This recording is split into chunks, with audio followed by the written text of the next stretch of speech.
Ito sa video na to guys, grabe nga yun nakalaban ko pa ni dito mga bro dahil early game pa lang ini-invadean niya na ako dito guys at nakala ko nga pre makakatsamba na ako nung early game dahil nakaisa na ako sa kanya dito mga par. Pero nagkamali ako dito guys, talagang ako na lang talaga tinarget lang no pani ng kalaban dito mga bro at hindi na nga ako tinigilan sa pagpitas at pag-invade dito mga bro na mismo talagang kada litaw ng blue buff at red buff dito mga bro hindi ako tinitigilan dito mga par.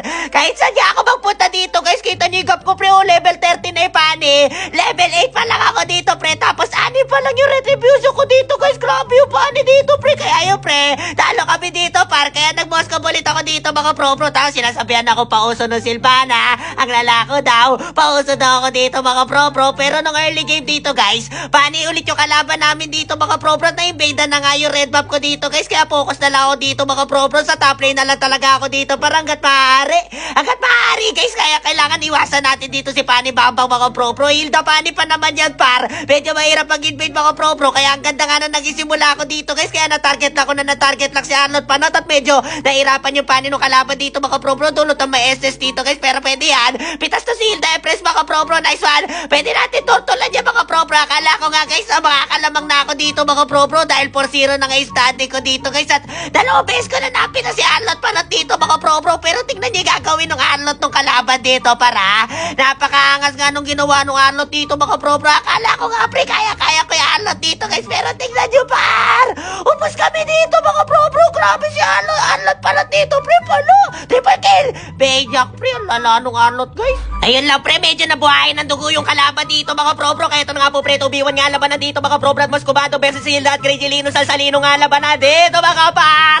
What a ass play dito mga par. Kita niyo mga pro. Kaya ito na nga po pre. Nagwalis na nga si Arnold pala dito mga pro. At mukhang hindi na magtatagal ang kalamangan ng kupunan ng kalaban dito mga par. Kita niyo yan?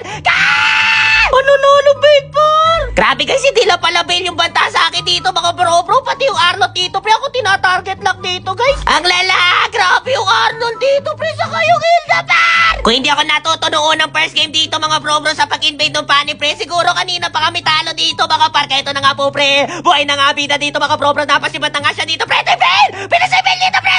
Crazy Lino sa salina. Tumakbo ka na par. Ano? Sige! Basod ako par. Nakamega nga kami na isa tore dahil sa clash na yun guys. Pero hindi pa rin yung sapat mga pro. Ingat para. Hold on yung retribution ko dito mga pro. Baka may reto yung pani dito par. Kaya ito na nga po pre. Mukhang magkakaroon ng labanan dito mga pro. Yung una nga nakalaban sa SS Empress dito para si pani Babang. Uy, ibay dito mga pro. Ito na nga yung pinakamalapit na pala pre. Ito pre yung bail. Ano yun? Ano yan? Pucha ka lang pre. Ba't dapat ako yung sa lahat dito mga pro? Alala. Ang ganda ng highlights ko pre. Pwede na yan pre. Kayo na bahala dyan pre. Tatapusin ko na pre. Ano na lang babuhay dito mga pro. Si Arnold na lang pala buhay dito mga pro. Tatapusin ko na yan pre. Nice one way back dito mga pro. Mag-line.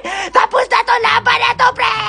Nanalo din yung Jackal Boskop ko dito mga pro. Talagang pag-aaralan nyo na talaga kung paano umiwas sa invade dito pre. Hindi kayo magagap na maayos at makakalamang kayo na matino dito mga par. Kaya maraming salamat sa nakakapit na kalaban natin dito mga par. Victory malala talaga dito mga par.